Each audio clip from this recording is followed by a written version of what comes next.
902. Arkadaşlar.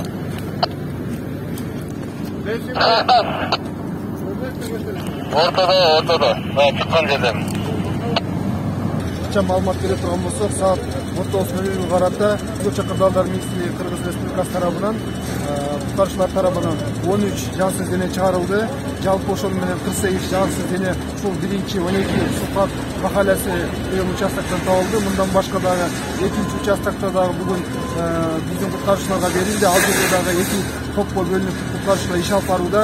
Күнү-түнү 2 смене менен бұл жерде 2 құтқару тобы, 1-нчи участокта, ал эми 2-нчи участокта дагы 2 құтқару тобы, 2 күндүзгү, 2 түнкү режимде күнүсүз иш алып барууда.